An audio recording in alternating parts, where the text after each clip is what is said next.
Hey there, Grumpy Old Fart here.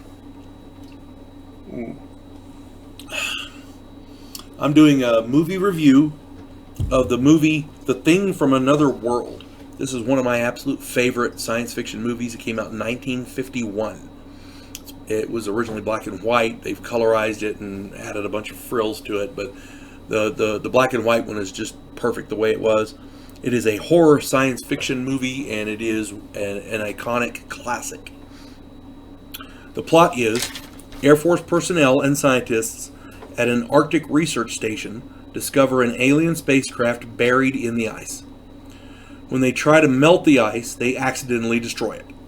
But, short distance away, they locate the pilot who's also buried in the ice. They carefully cut him out in that block of ice, and they take it back to the station. The plot thickens when the pilot is accidentally thawed. The cast had a great cast. Kenneth Tobey, Margaret Sheridan, Robert Cornthwaite, Robert Nichols, James Arness, James Young, Douglas Spencer, and Dewey Martin. This, again, is an iconic, classic horror science fiction movie. It has everything. It's got action, adventure, scary, great cinematography, even some romance. It's kind of a catch-all. Whenever I do these, I try to do standouts. And back in the 50s, they did the creature features. That was their primary thing.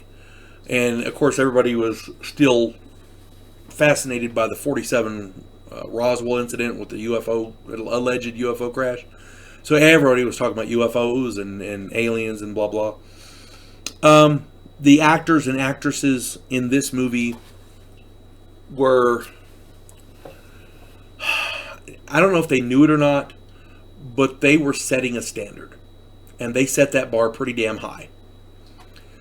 In order to have a quality alien UFO movie, you had to have especially if you wanted it to be scary, you had to have a quality cast, and they had a great one here.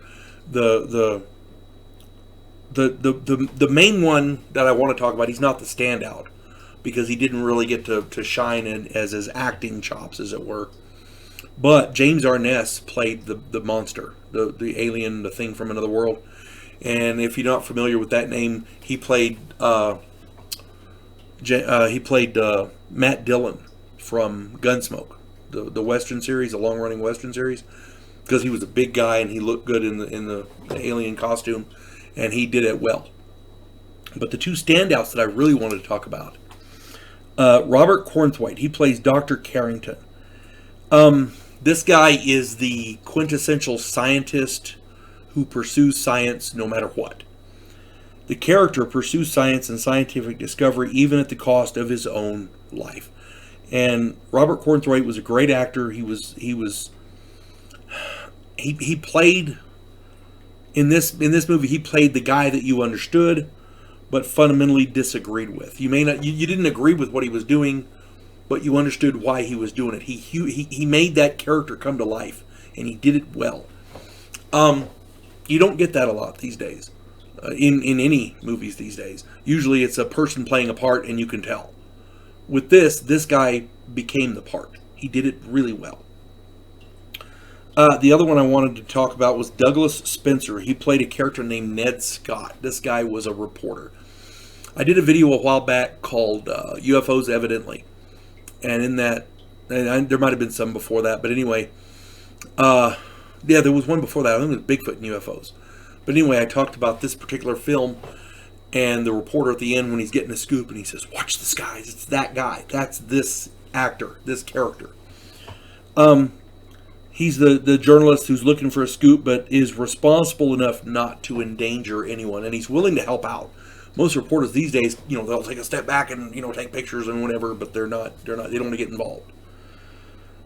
This particular guy, that iconic line, "Watch the skies," that's this one, and it's brilliant. If you get a chance to watch this movie, I guarantee you will not be disappointed. I keep telling people that you can update the special effects and get different actors and this and that, but they can't make a better movie. That's one of these. That's this one here. The movie is The Thing from Another World from 1951. You folks have a good day. God bless one and all.